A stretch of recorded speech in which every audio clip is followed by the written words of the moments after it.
Idul Adha itu dari kata id, id itu kembali banyak nikmat atau terulangnya nikmat-nikmat yang diberikan oleh Allah Subhanahu wa taala.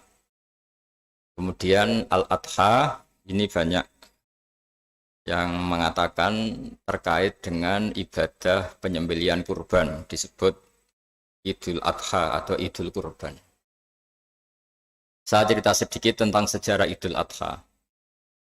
Dulu ada seorang malaikat yang menjelma sebagai manusia dan beliau ini komunikasi dengan Nabi Ibrahim. Sebelum saya cerita jauh, saya katakan juga saya ingatkan lagi bahwa cara berpikir kita sebagai mukmin itu harus berpikir awal al-khilqah. Awal kita dijadikan oleh Allah Ta'ala, yaitu Nabi Adam materinya dari tanah, nyatanya bisa jadi Nabi Adam.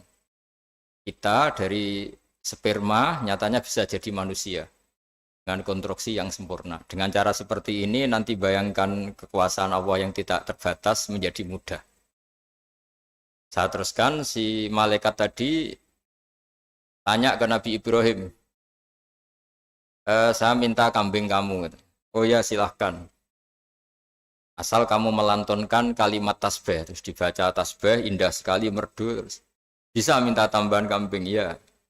Sampai beberapa kali. Demi Allah, ini baru kambing, baru hewan. Andaikan anak saya pun, kalau demi Allah saya kurbankan.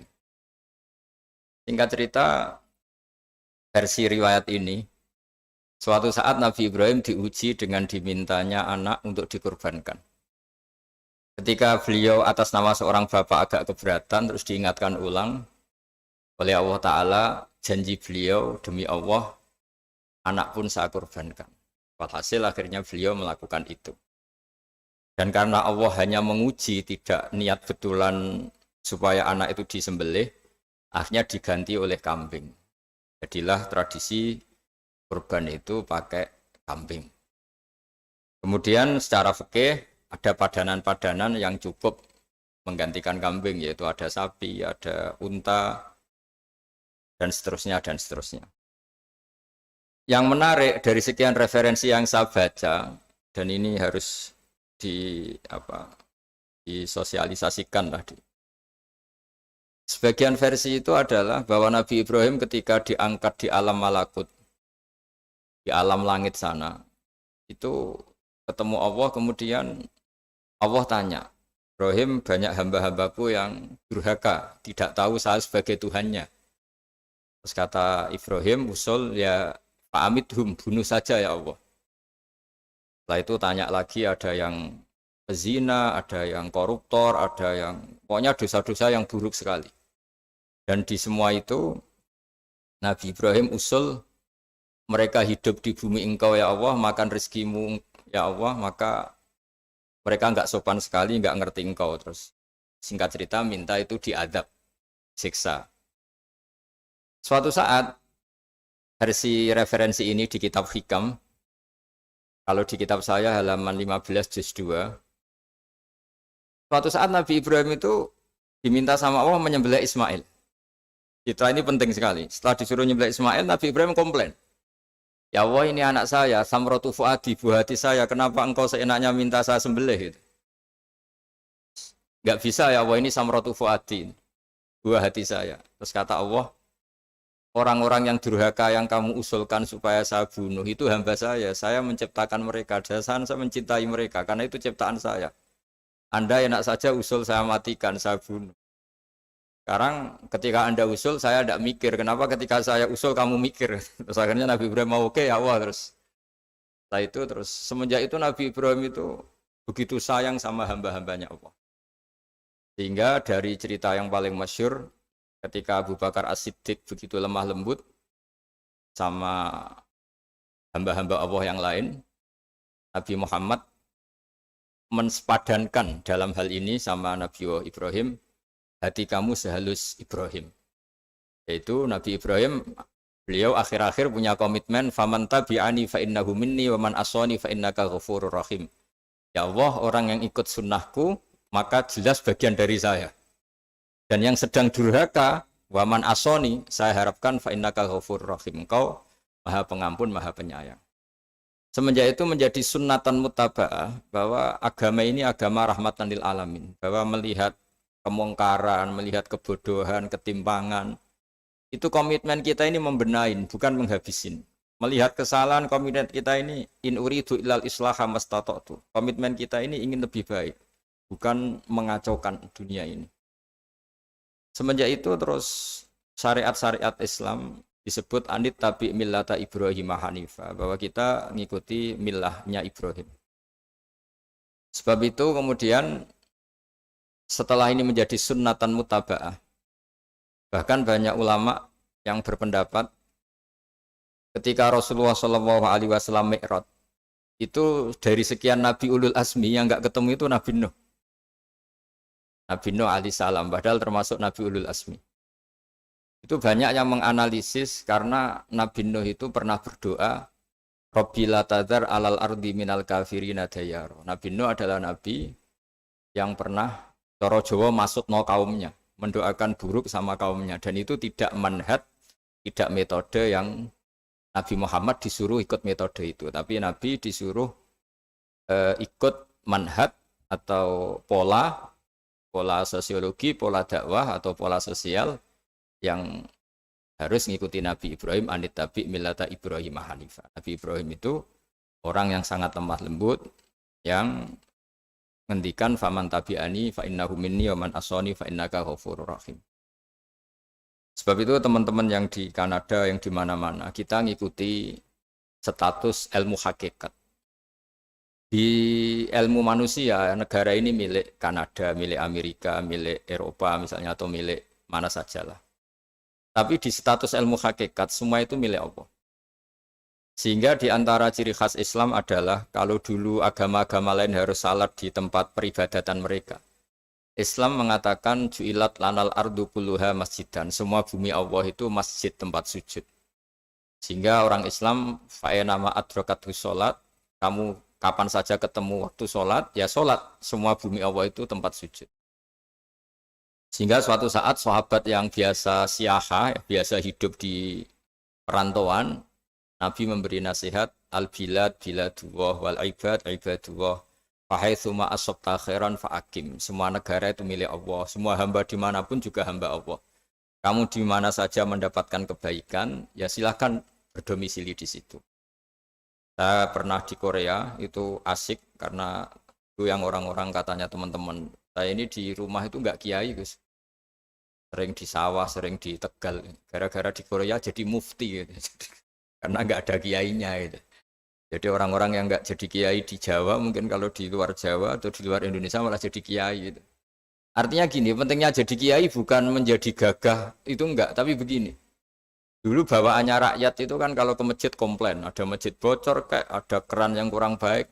Tapi kalau sudah jadi kiai itu tahu rasanya. Betapa nata masjid itu susah.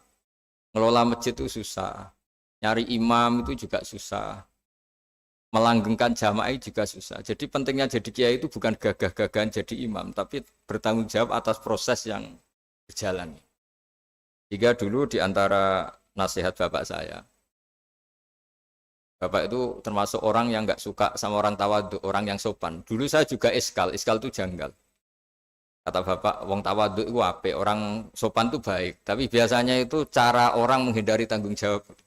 Disuruh jadi kiai nggak mau. Tapi kalau ada kiai salah komplain itu. Disuruh jadi menteri nggak mau, kalau ada menteri salah komplain itu. Disuruh jadi apa nggak mau. Kesannya tawadhu, tapi sebenarnya hanya menghindari tanggung jawab. Disuruh pidato nggak mau, disuruh jadi MC nggak mau. Tapi kalau ada orang salah komplain itu. Jika kata bapak tawadhu itu baik, asal tawadhu betul. Gitu. Tapi kebanyakan nggak, tawadhu itu menghindari tanggung jawab sambil cari salahnya orang lain. Nah ini yang tawaduk yang akhirnya kurang baik. Nah teruskan, jadi Nabi Ibrahim ini panutan yang luar biasa. Beliau adalah orang yang alami sekian proses sosial yang akhirnya diakui sebagai Khalilur Rahman, orang yang sangat dicintai Allah Ta'ala. Di antara sebab dicintainya Nabi Ibrahim adalah seperti yang dialami Nabi Adam. Nabi Adam ketika turun di bumi, itu keresahan pertama itu bukan karena kurang makanan atau kurang minuman, itu enggak.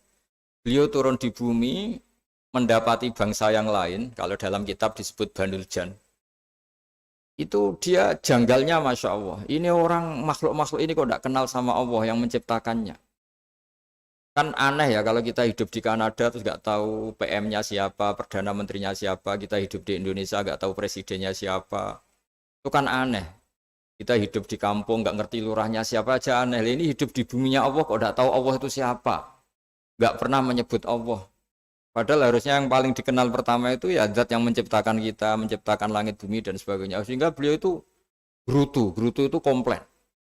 Ya Allah ini enggak fair dunia ini, engkau yang menciptakan, engkau yang memberi rezeki, kemudian mereka enggak kenal engkau. Ini kata Nabi Adam alaihissalam.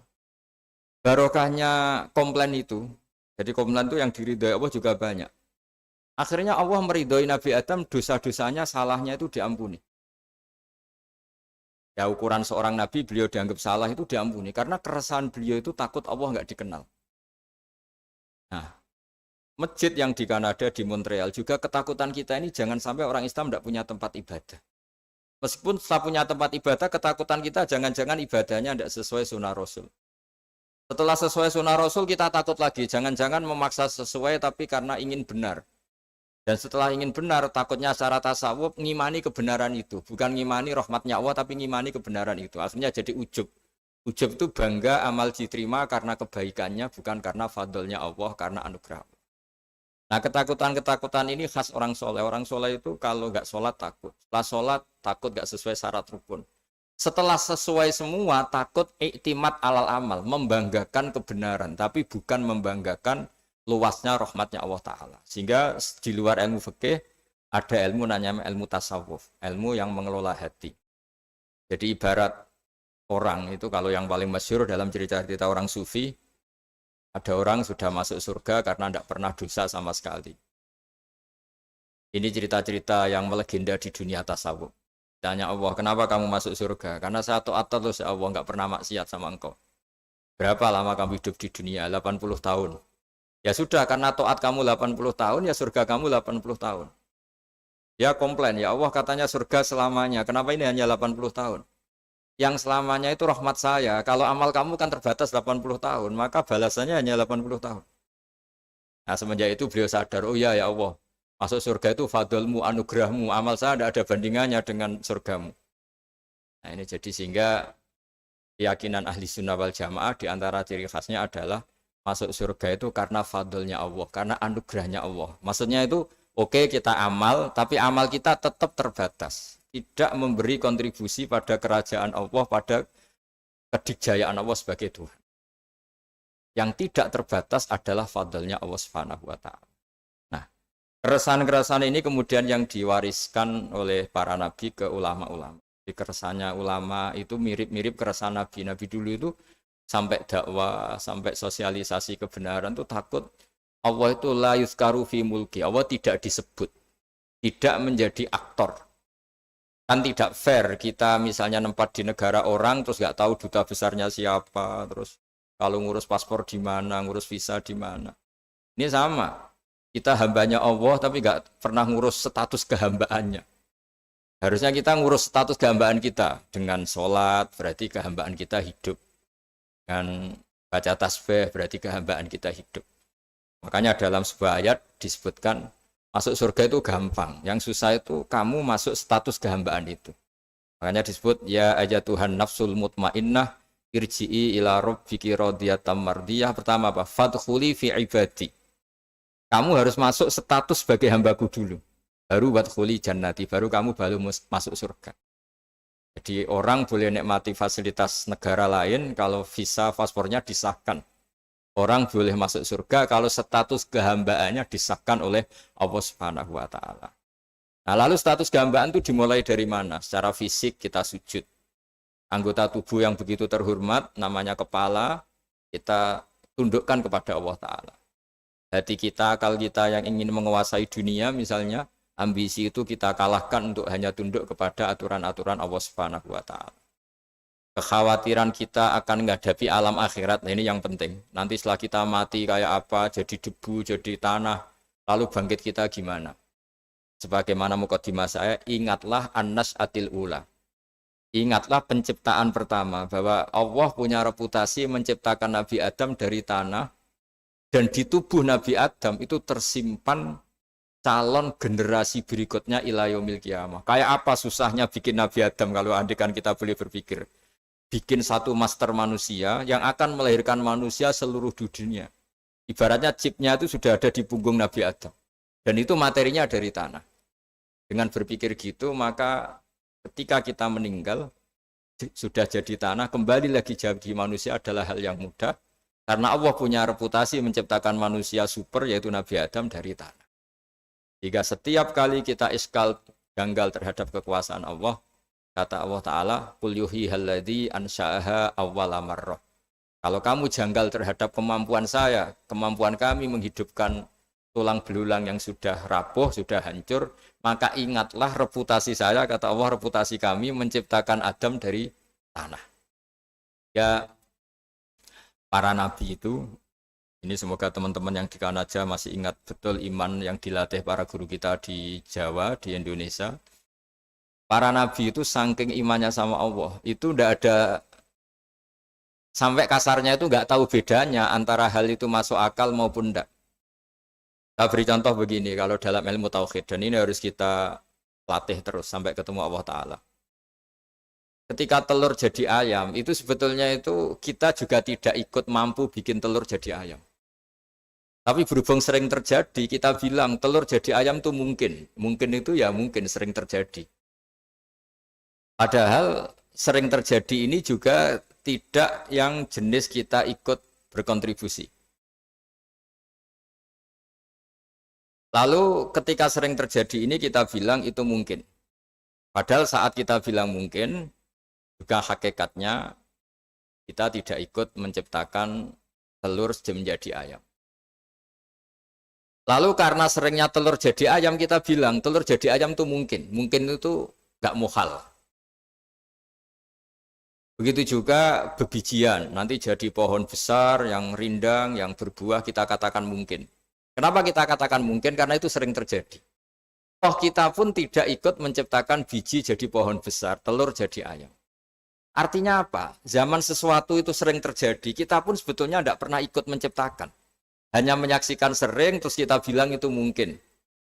Tapi kita tidak memberi kontribusi sama sekali. Semua itu karena kudrohnya Allah, kemampuan Allah. Lalu ketika ada orang yang bilang batu ini bisa melahirkan onta, kita bilang mohal, batu itu tidak mungkin melahirkan onta. Tapi kalau seorang nabi itu nggak tahu bedanya antara batu melahirkan onta dengan indukan onta melahirkan onta. Karena nabi-nabi itu makomnya sudah sangat tinggi. Ketika onta induk melahirkan onta juga tidak atas kemampuan onta induk. Onta induk tidak punya kemampuan menciptakan onta. Juga karena kudrohnya Allah Ta'ala. Jika kalau batu mengeluarkan onta juga mungkin kalau Allah menghendaki. Hingga ketika Nabi Soleh diminta kaumnya, apa bukti engkau Nabi? Tunjukkan ayat kalau engkau Nabi. Yang kamu minta apa? Seekor onta keluar dari batu besar ini. Nabi Soleh dengan entengnya berdoa sama Allah dan keluarlah onta keluar dari batu. Nah itu makom yang paling tinggi. Makom paling tinggi itu kita mendudukkan Allah sebagai zat yang tidak terbatas kudrohnya. Hingga para nabi itu terus punya mukjizat. Nah, mukjizat itu untuk mengingatkan ulang bahwa Allah itu tidak terbatas kemampuannya. Bagaimana unta keluar dari batu besar zaman Nabi Soleh, zaman Nabi Muhammad air keluar dari jemarinya Rasulullah SAW, Nabi Ibrahim dibakar tidak mempan, tetap sehat, tetap bugar. Karena semua ini sebagai bukti bahwa kudrohnya Allah tidak terbatas. Iman-iman seperti ini harus kita jaga. Apapun rasionalitas kita dan meskipun kita selalu rasional, tetap menyisakan iman bahwa kudroh Allah itu tidak terbatas. Sehingga ketika ada cerita kematian orang soleh itu ditangisi langit dan bumi, kita tidak usah iskal, tidak usah janggal. Masa bumi bisa menangis? Karena kita yang sekarang bisa nangis adalah materinya dari tanah. Materinya dari bumi. Terus iman ini kita jaga sehingga kalau kita yasinan, masih ingat, Allah kalau mengingatkan kudrohnya yang tidak terbatas, manusia disuruh ingat, Qul yuhyihalladzi ansha'aha awwala marrah. Kamu harus ingat bahwa Allah itu yang menghidupkan kamu menghidupkan semuanya ketika kamu belum menjadi seperti ini.